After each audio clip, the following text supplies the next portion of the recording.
Hi there, my name's Aaron Montgomery, and as you can see, I'm with tworegularguys.com, and you can also find me over at aaronmontgomery.info. I wanted to talk to you guys a little bit today about ghosting.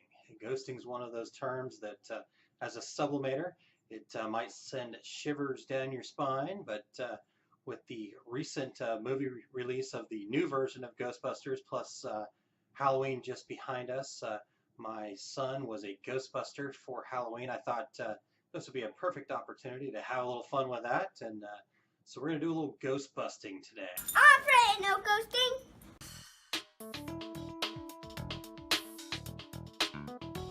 So let's take a look at some things that, what is ghosting exactly? Well, ghosting happens when you are taking your substrate and transfer paper off of the press, and as it's coming off the press, those inks are still active. Things are still moving around a little bit on there, and if that paper moves against your substrate, it's going to cause some ghosting. So here's a blanket with a little bit of ghosting on it. You can definitely see it right in there. How about a baby bib, a little gown here. Get a little closer so you can see that. See the ghosting in that. I've got another blanket, which at first sight it looks pretty good, but then you get in a little bit closer here and you take a look at the red right there.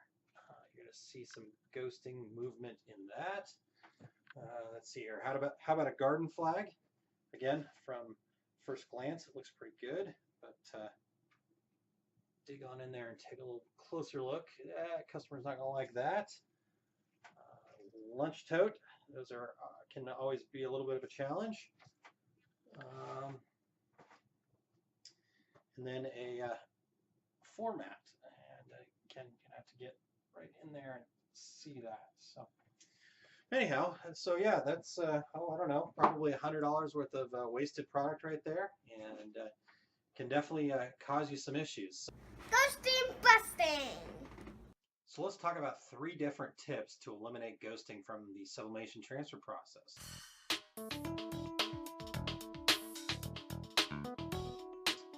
One of the great things about sublimation is there's so many different products that you can make with it. Hard surface items like cell phone cases and plaques and coffee mugs and award photo panels and you name it, you probably can sublimate onto it. Then you also get into your soft good items like, hey, a t-shirt, a tie, socks, other things like that. So you're going to have lots of different opportunities to press lots of different things. The problem becomes is that each of those different items have a little bit different time, temperature, and pressure.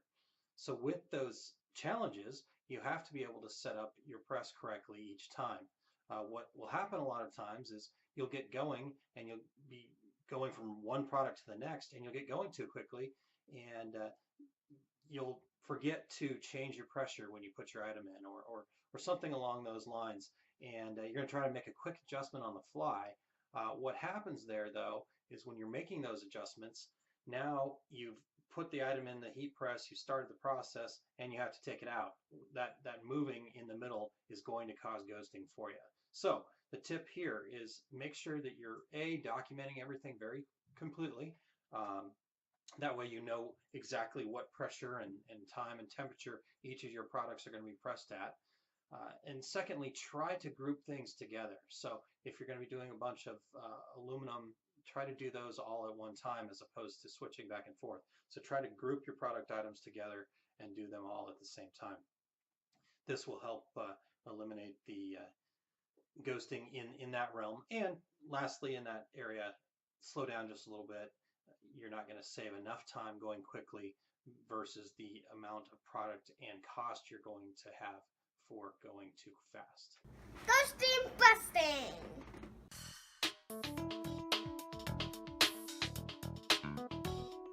So the next tip here, tip number 2 for eliminating ghosting, is once we have our transfers printed, we need to make sure that we have a way to get them to stick to our substrates. So there's a couple different kind of substrates, which you've already talked about a little bit. You've got hard goods and you've got soft goods. So that's going to determine which method you're going to use to get your substrates to adhere to your transfer sheet. So on your soft goods side, You've got a couple different options there. If you're printing with a wide format printer and you have the ability to use tacky paper, I highly recommend using tacky paper. Um, Adhesive paper, certain things like that is what it's called. Now this only comes in a roll currently. I know there are some companies out there working on sheets for this for the small format, but at this time of this recording, 2016 here, we've only got tacky paper available for on rolls for wide format. It will not run through your desktop printer because there's no way for it to pick it up. But on the small format side, we can still have some tack. So what we want to do is we want to take our transfer paper and then we're going to use some spray tack adhesive.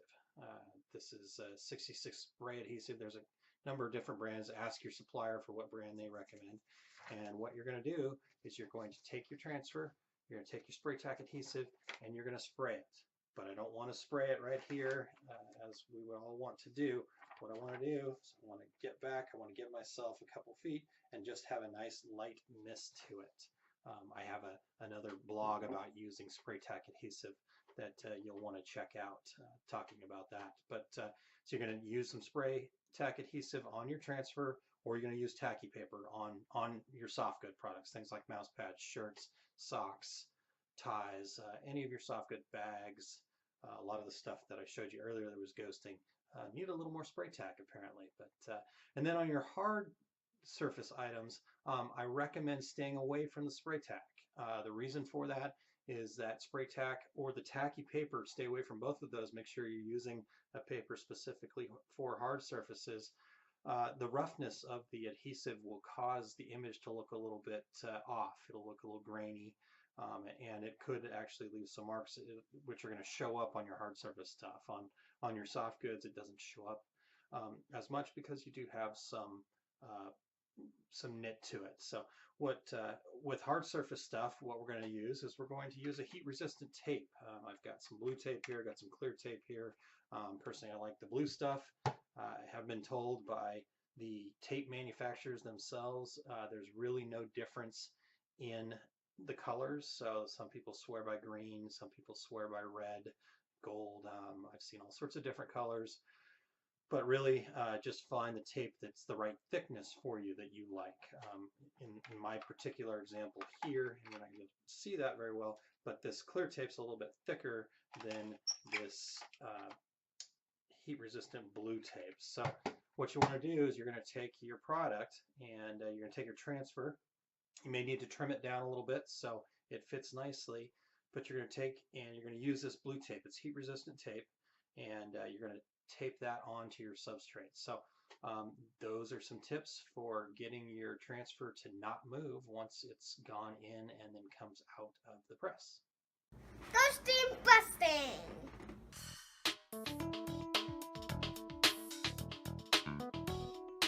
Okay, so we've got everything on press and it's pressed, it's completed. So let's get to our third tip. The third and final thing that we need to make sure that we're doing when we're sublimating is we need to make sure that once we open up that press, hopefully we've got a swing away press, so you've got up and down pressure and you're manually opening it. You don't want to be using an auto release press for sublimation because that jarring pop when it opens will move things around and will cause some ghosting. So a manually operated press is the best thing to use here. And once we open that manually operated press, what we want to do is get it open and get to the product as quickly as we can to get the transfer paper off of the substrate. So I want to make sure that I've got some heat resistant gloves nearby and ready to go. And once I have that, I'm going to grab my product. I'm going to get the paper and I'm going to take the paper off of it as quickly as I can without rushing. I don't want to move it too quickly and get it to fall back on there, but I do want to get the paper off with a purpose. So no messing around, no just letting it sit or chatting with your neighbor there. You want to focus, get the product, the paper off of the product, and then you'll be ready. So once you get that paper off the product, we want to get it cooled down as quickly as we can first, so we can eliminate the opportunity for it to get smudged while the inks are still activated. and so we can get the product shipped out to our customers as quickly as we can. So I recommend having a cooling surface nearby. A cooling surface in this regard is maybe just a concrete slab. Maybe you're in a warehouse, which is just fine for the pressing operation. And so have an area where you can set stuff off to the side on the concrete slab. Um, Other people have used things like pizza stones or big ceramic tiles or anything that's going to grab heat and dissipate heat quickly. Um, I don't recommend personally having water, especially for ceramic items. What's going to happen with the water is that you are going to have potential issues where if your temperature of your water is not just right, you could possibly break the ceramic. So I personally don't recommend water for sublimation.